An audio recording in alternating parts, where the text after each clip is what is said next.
Hi everyone and welcome to a new video here on my channel. Today we're gonna play around a bit with language. You probably already know that I'm a Swede living in Germany and speak English pretty much most of the time when I'm not speaking German or Swedish, of course. For me at least, it's very often so that I'm talking to someone and then I want to say like, yeah, in Sweden you always say, and then I want to use this saying, and then you realize in German or English, depending on which language I'm speaking, I realize this doesn't make any sense anymore because sayings usually kind of rhyme, or if they don't, they like, I don't know, Swedish people know what they like the meaning behind them, but if you're not a Swede then you're like, why did she say that now? That didn't make any sense. So I thought it could be fun to take a look at 10 Swedish ones and 10 German ones and then translate them to English, and then yeah, I thought it could be fun. So I of course googled this. I have all of them here on my phone. The Swedish sayings were very easy for me, of course, to come up with. The German ones, I don't really use sayings, and when I speak German, like I googled just German sayings and then translated them to English, like direct translated, sort of. And I also had to like Google what they actually meant. Like some, of course, are clear, you can figure it out. If any Germans watch my video and say like, Julia, the meaning behind that is, it's not correct, what you're saying is bullshit, then it's not my fault, okay? I just googled it. So let's start with the Swedish saying. So number 1. Nu har du skitit i det blå skåpet. Which means, you just took a shit in the blue cupboard. This means pretty much that you made a fool of yourself, or you took it too far. Like you're maybe, yeah, I think you know what I mean. You made a fool of yourself, or you were talking to someone about something and you like took a joke way too far, so you got like an awkward situation, and then someone else was there like, ah, you just took a shit in the blue cupboard, didn't you? Because yeah, you know, you got yourself into a situation that's probably not so comfortable to be in. I think that's a funny one because it's like, why would you take a shit in the blue cupboard? And why does it have to be blue? Number 2. Det är ingen fara på taket, which means there's no danger on the roof. And that means that the coast is clear, there's no immediate danger. So, yeah, I think you know. I don't know where it comes from, or I think that's a very common one. I use that one a lot. The number 1, that someone took a shit in the blue cupboard. I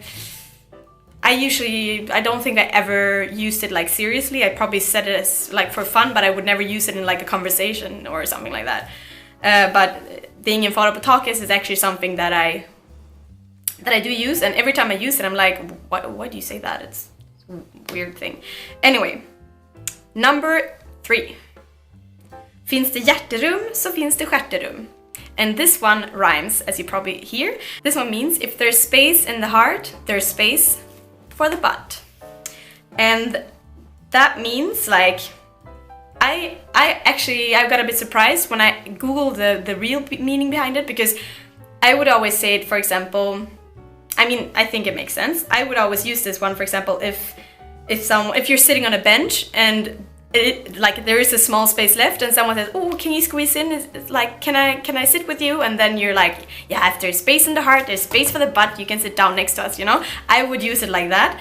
But when I googled the meaning behind it, they were like all like, yeah, it's like a positive, like if you're positive with yourself, blah blah blah. It was a really like positive mindset.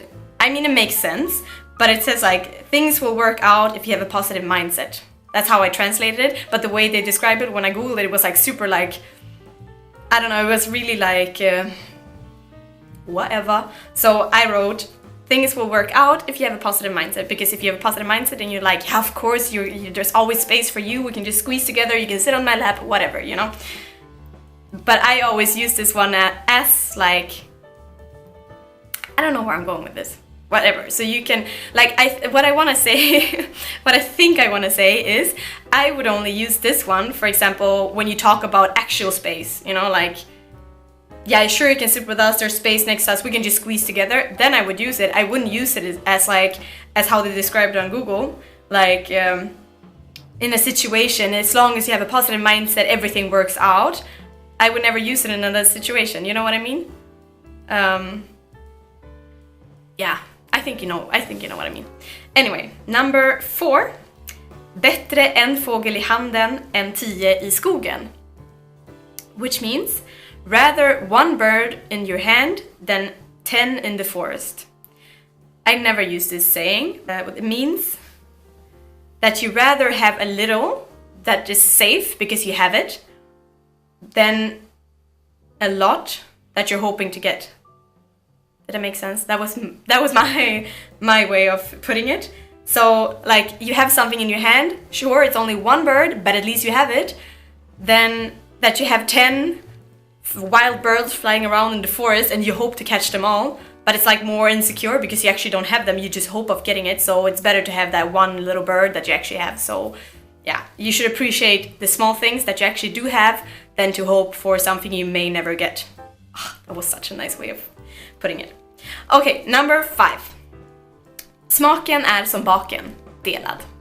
Which means the taste is like the butt, split. That means that everyone has different opinions, that your taste is always different from someone else, it's split, and then the butt is also split. So yeah, that's the meaning behind that. Let's not talk too much about butts. Okay, number 6. Att glida in på en räkmacka. To slide in on a shrimp sandwich, which pretty much means to reach success with 0 effort. Let's take like an example that you're a super spoiled kid and your dad has a super big successful company, you have no knowledge at all, or you didn't study or anything, you just got successful because you're lucky that your dad had this huge company, for example, and then you just slide in on a shrimp sandwich. I don't know why it's a shrimp sandwich. It's I don't know. Don't ask me. I hope my like explanations or my examples are good because I suck at explaining stuff. Maybe that makes this video a bit funnier. I don't know. Number 7. Alla känner apan, apan känner ingen. Which means everyone knows the monkey, but the monkey doesn't know anyone. For example, a person who stands out a lot and everybody knows who this person is because he's like so different from everyone else, but the monkey itself or the person itself has no idea who all these people are, although everyone knows who he is, you know?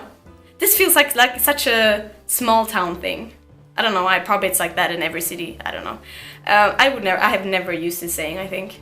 Number 8. Ingen ko på isen, which means no cow on the ice.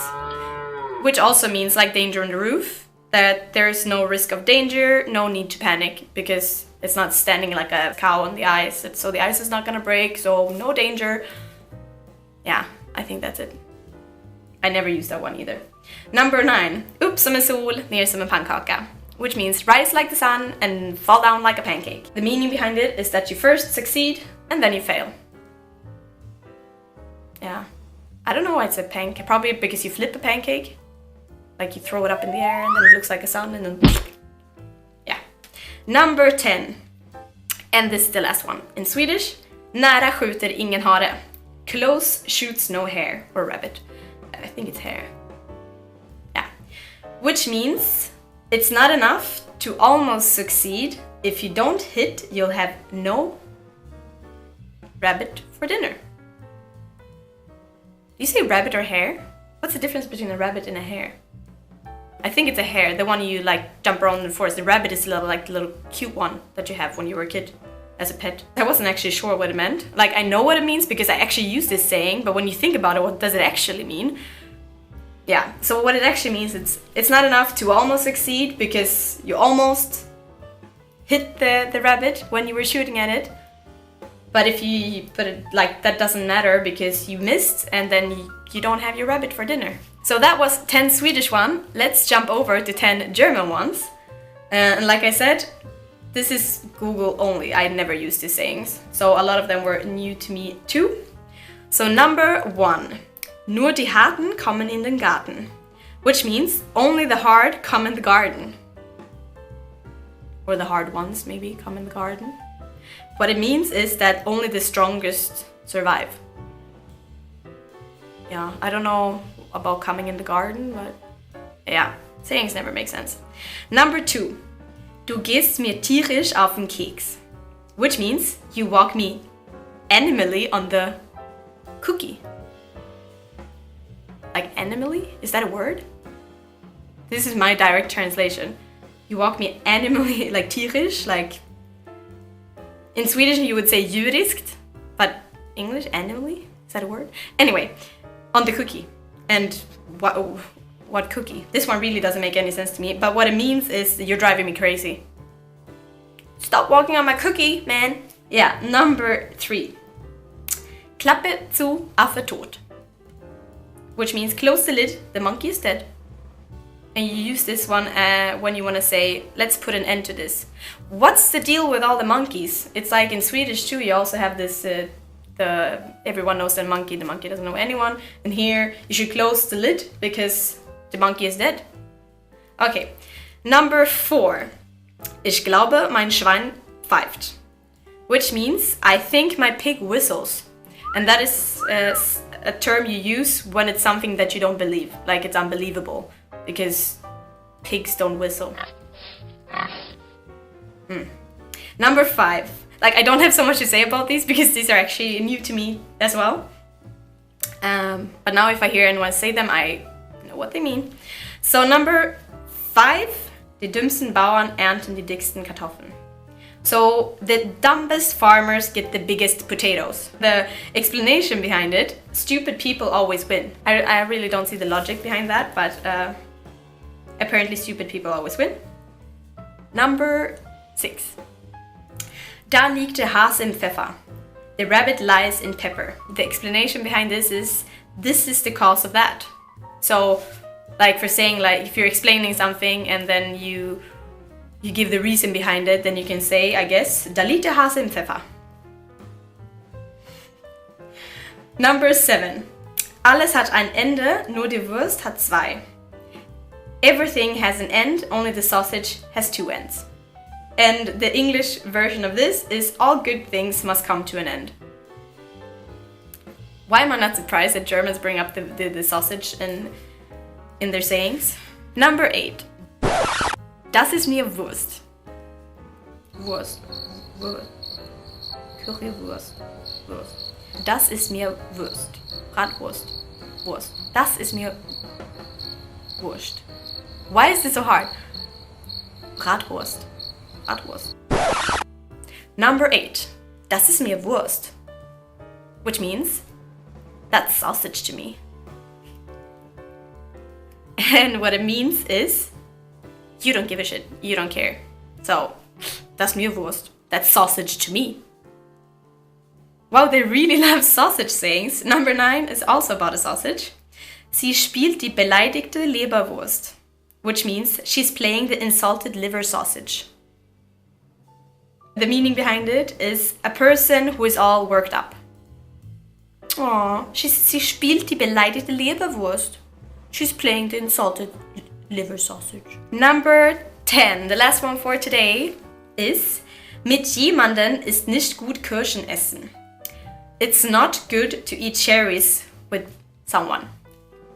And like, you obviously like replace jemanden with like, for example, mit mir ist nicht gut Kirschen essen oder mit der da drüben ist nicht gut Kirschen essen.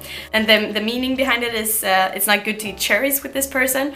So yeah, it's like the person is unreliable. So it would be like, you shouldn't be eating cherries with him over there.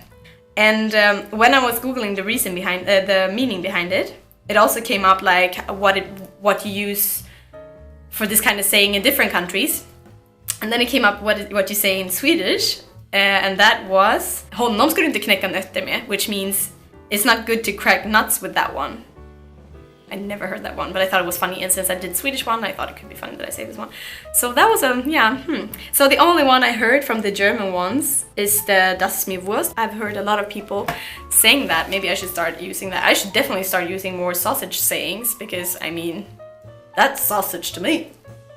So guys, I hope this was a bit interesting or fun to watch. I think it's very funny when you translate these kind of things because they really don't make any sense. Maybe even you Swedish speakers learn some new sayings, or German people maybe also learn some new sayings, or maybe this is gonna make like Swedish or German sayings popular among English people. I mean, I really think we should start saying "that's sausage" to me more often, because that's a cool saying, isn't it? Or the one about cracking nuts, or like don't eat cherries with this one. I think it's like a code language. If you're like, you know, that if your friend is like hanging out with someone who you don't really trust, it's like a code language to be like, you shouldn't eat cherries with this one. And the other one wouldn't know what it means, because it would be like your friend would know it because you would explain it, and she obviously watches my video, or he or she. But I mean, then you can like say it openly, like don't trust that one, you know. Anyway, what am I talking about? I hope you enjoyed watching this video. If you did, then give it a thumbs up, and don't forget to subscribe to my channel. Until next time.